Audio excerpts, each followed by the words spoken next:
ఇక విశాఖలో జనసేన విస్తృత స్థాయి సమావేశాలు జరుగుతున్న విషయం తెలిసిందే.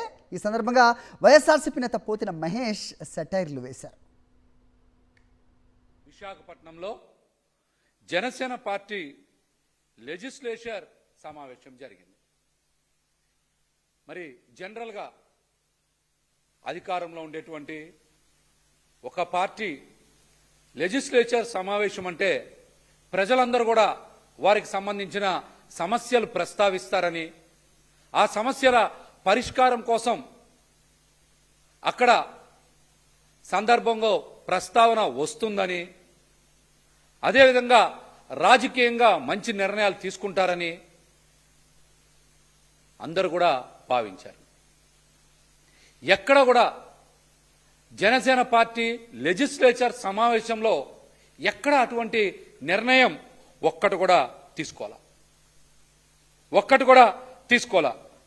జనసేన పార్టీ ఎమ్మెల్యేలు కానీ పవన్ కళ్యాణ్ గారి ఎడిట్ చేసినటువంటి వీడియోను కానీ చూసి ప్రజలందరూ కూడా ఇది ప్రజల కోసం వచ్చిన పార్టీయేనా, పవన్ కళ్యాణ్ గారు ప్రజల కోసం పనిచేసేటువంటి వ్యక్తేనా అని అందరూ కూడా నిన్న ఆలోచనలో పడిపోయారు. ఎక్కడైనా సరే నిన్న జనసేన పార్టీ లెజిస్లేచర్ సమావేశంలో ఎక్కడైనా సరే మీరు చూడండి, రైతుల సమస్యల మీద కానీ, గిట్టుబాటు ధరల మీద కానీ, అదేవిధంగా యూరియా సమస్యల మీద కానీ, స్టీల్ ప్లాంట్ ప్రైవేటీకరణ జరగదు, కేంద్ర ప్రభుత్వం ప్రకటించినటువంటి 34 విభాగాల్లో కూడా ప్రైవేటీకరణ నిలుపుదల చేస్తామని కానీ, అదేవిధంగా ఫీజు రీయింబర్స్మెంట్ అమల్లో ఉన్నటువంటి లోపాల గురించి కానీ,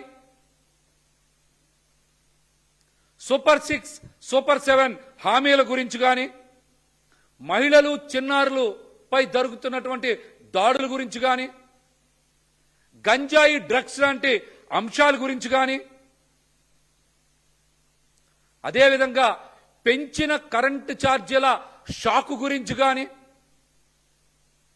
రాష్ట్రంలో ఎక్కడ పడితే అక్కడ ఏర్పాటు చేసినటువంటి మద్యం బెల్ట్ షాపుల మీద కానీ, విచ్చలవిడిగా మట్టి మాఫియా, రేషన్ మాఫియా, ఇసుక మాఫియా, అదేవిధంగా అవినీతి మీద ఎక్కడన్నా చర్చ జరిగిందా?